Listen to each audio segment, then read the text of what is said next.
उन्होंने तो मुझे ये छूट दी है कि मैं प्रसंगों के बारे में बोलूं, और सचमुच मैं उनके कवि और कविता के बारे में बोलने के लायक नहीं हूँ।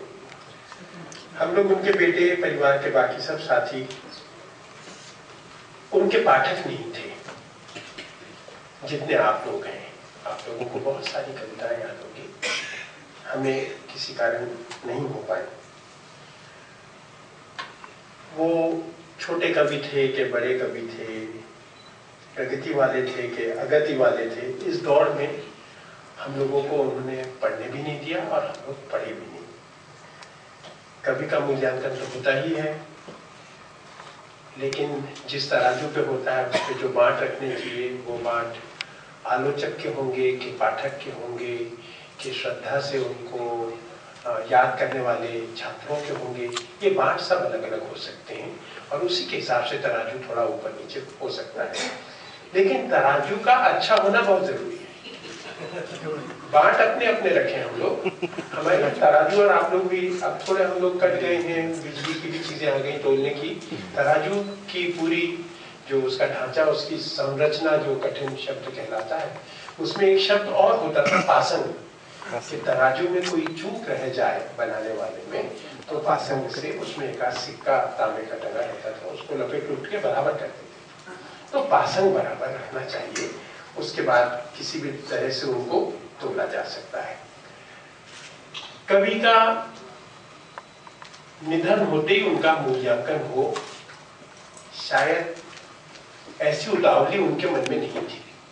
जिंदा रहते मूल्यांकन हो वो तो और बात की बात है, पर मरने के बाद भी तुरंत मूल्यांकन हो, ये उतावली उनके मन में थी या नहीं थी ये भी मैं पक्का नहीं कह सकता, लेकिन हम लोगों के मन में उन्होंने कभी आने ही नहीं दी कि ये कविता लिखना एक अलग काम है, पिता की तरह तुम लोगों को जो याद रखना हो उतना करो। तो हम लोग उस उतावली में ज्यादा पड़े नहीं। समाज की तरफ से भी देखें तो हमें लगता है कि आज की भाषा में कहें तो एक समाज की मेमोरी होती है, जैसे आपके कंप्यूटर की मेमोरी होती है, वो कितने जीबी है, वो बहुत सारी जीबी इकट्ठी होती है। कुछ को याद रखता है, कुछ को भुला देता है, कुछ को हो सकता है 100 साल बाद याद रखे, अपना उसमें से कुरेद के धूल हटाकर फिर से ले आता है एक हाथ को ऊपर। तो ये काम मुझे लगता है कि हम लोग इसमें पड़े नहीं।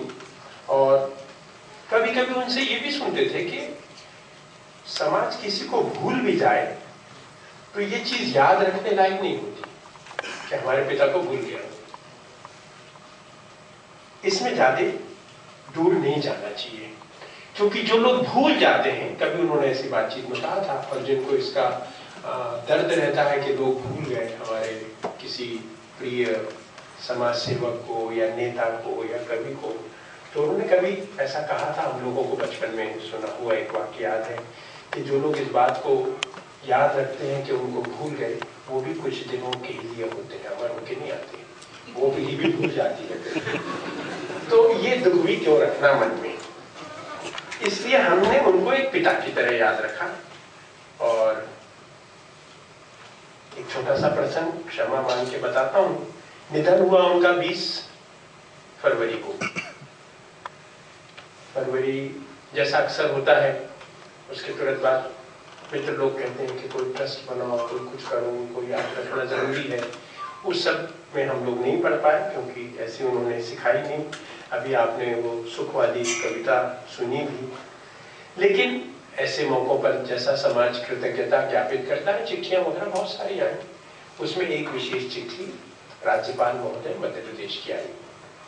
उन्होंने कहा कि बहुत दुख हुआ जानकर कि उनका निधन हुआ, ये निजी क्षति भी है, राजकीय क्षति भी है, मुझे बहुत शोक है।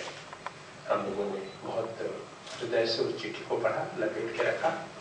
फरवरी, समय तो रुकता नहीं किसी के लिए, मार्च, अप्रैल, मई, जून, थोड़ा रुकिए और 2-3 महीने गिनिए, जुलाई, अगस्त में 10 अगस्त को चिट्ठी आई कि राज्यपाल महोदय स्वतंत्रता की पूर्व संध्या पर भोजन के लिए आपको आमंत्रित है।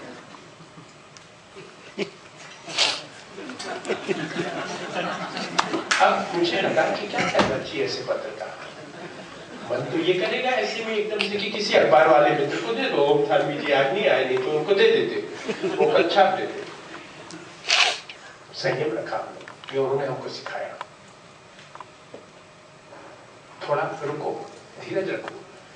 फिर हमने चिट्ठी राज्यपाल महोदय को भी नहीं लिखी, उनके पीए के नाम एक बंद लिफाफा भेजा जिसमें खुला भी नहीं होनी, तो वो पोस्ट कार्ड लिखते थे, हम पोस्ट कार्ड लिखते तो फिर राजभवन में और लोग पढ़ते। और उनको हमने सिर्फ इतना कहा कि जिन लोगों को राज्यपाल महोदय शोक संदेश व्यक्त कर दें उनको भोजन वाली सूची से कटवा दिया करें, नहीं तो ये अगली बार गलती हुई तो दिक्कत में पड़ जाएगा। तो ये ऐसे छोटे छोटे कई प्रसंग हैं और मैं ज्यादा समय नहीं लूंगा, लेकिन उनके जीवन में कुछ उतार चढ़ाव, कुछ कमी, जो मैंने तराजू वाली बात कही, एक बड़ी अच्छी उन्होंने कविता लिखी है, वो मैं पूरी सुनाने नहीं वाला आपको। उसकी एक लाइन है कि दूध किसी का धोबी नहीं है। तो उन्होंने भी कहा कि मेरी जिंदगी कोई दूध की धुली हुई नहीं है, दूध किसी का धोबी नहीं है, ठीक आदमकद कोई नहीं है, लेकिन सचमुच वो एक अच्छे आदमकद पिता की तरह हम लोगों को याद है, कवि की तरह नहीं, दूध की धुली जिंदगी की तरह नहीं, एक सुंदर आदमकद पिता की तरह याद है। कुछ बातें उन्होंने सिखाई, अच्छा लिखना सिखाया कि क्या होता है। और एक उनकी कविता है कवि नाम से ही, उसमें उन्होंने कहा है कि कलम अपनी साथ और मन की बात कह एक आध, जाते बातें भी मत कहो, ढेर मत लगा दो, यह कि तेरी भर न हो तो कहे। इसका भी हम लोगों ने ध्यान रखा कि सिर्फ अपनी अपनी बातें नहीं कहनी है, दूसरे की हो तो कहना है। और जिस तरह हम बोलते हैं उस तरह तू लिख, और उसके बाद भी हमसे बड़ा तू लिख, ये जनता कवि से कह रही है। तो इसको हम लोग जितना समझ सके बाद में, चलते फिरते खाते पीते ऐसी छोटी छोटी चीजें, व और ब का अंतर, स और श का अंतर, फ और फ का अंतर। आज आप जितने बड़े बड़े कार्यक्रम सुनते हैं उनमें आप आज शाम को भी जाके देखेंगे तो ये तीन चीजों में कोई ना कोई हर चैनल पर आपको पकड़ में आने वाला मित्र मिल जाएगा। कैसे समझाया? उन्होंने कहा गुलाब का फूल होता है बेटा, फूल नहीं होता, फूल अंग्रेजी में होता है। अगर गुलाब का फूल कहना है तो फूल का। वक्ता और वक्ता, उन्होंने कहा होशंगाबाद का हर एक वक्ता वक्ता था।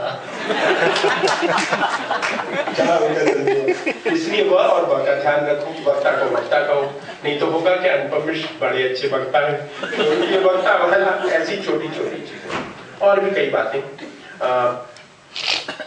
मुझे कहा है पारिवारिक प्रसंग, बाल उन्होंने कभी बाहर नहीं कटवाए, खुद काटते थे, हमको बाल काटना भी सिखाया।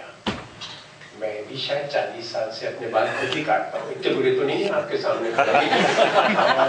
उनके भी ठीक ठाक थे, बहुत सारे चित्र खींचते थे, सम्मेलनों में जाते थे, 1000-2000 लोग बैठते थे। बहुत सारी छोटी छोटी चीजें उन्होंने हम लोगों को सिखाई। उनमें एक ये भी था कि ये फोटो का प्रसंग है, हमारे घर से आई है फोटो, लेकिन ये हमारे घर की नहीं है।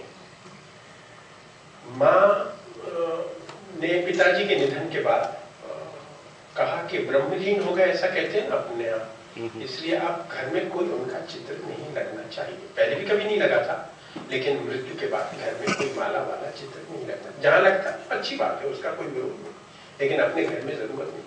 सब चीजें तो जला के बहा देते हैं ना, जो कुछ भी दांत नहीं बचा वो भी फूल चुन के, वो भी गंगा जमुना सब में निपटाते हो, तो नहीं होना चाहिए। माँ गुजरने के बाद प्रभाष जी की इच्छा थी कि उनकी सभा हो, एक शोक सभा, गीत गाए जाए, उसमें भजन। तो घर में कोई चित्र नहीं था माँ का। मैं फोटोग्राफर हूँ, मैं बिल्कुल नालायक फोटोग्राफर, ना पिताजी के अच्छे चित्र ना माँ के। बाहर के खींचते रहे। वो जो कविता है कि तेरी भर ना हो, तो हमने उसमें से तेरी हटा ही दिया, बिल्कुल नहीं कहे कि कोई चित्र ही नहीं मिलेंगे। तो माँ का भी चित्र नहीं था।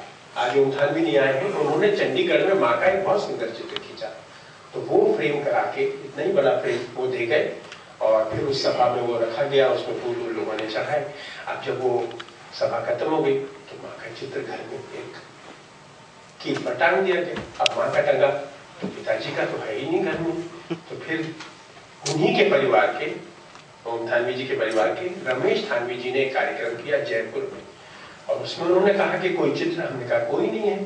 तो उन्होंने ये किताब पे से स्कैन करके बनवाया, और ये 2 साल उनके संस्था में पड़ा रहा फिर कोई एक मित्र इसको अच्छे से लपेट के हमारे घर के गए। तो अब दोनों के चित्र हमारे यहाँ इसलिए उपलब्ध हैं थानवी परिवार के सौजन्य से। बिल्कुल 1 मिनट और लूंगा मैं। शताब्दी की चर्चा शुरू में हुई, आज उसी निमित्त हम लोग सब इकट्ठे हैं। एक छोटा सा शताब्दी पर उनका कुछ लिखा हुआ मुझे अचानक मिला, वो मैं आपके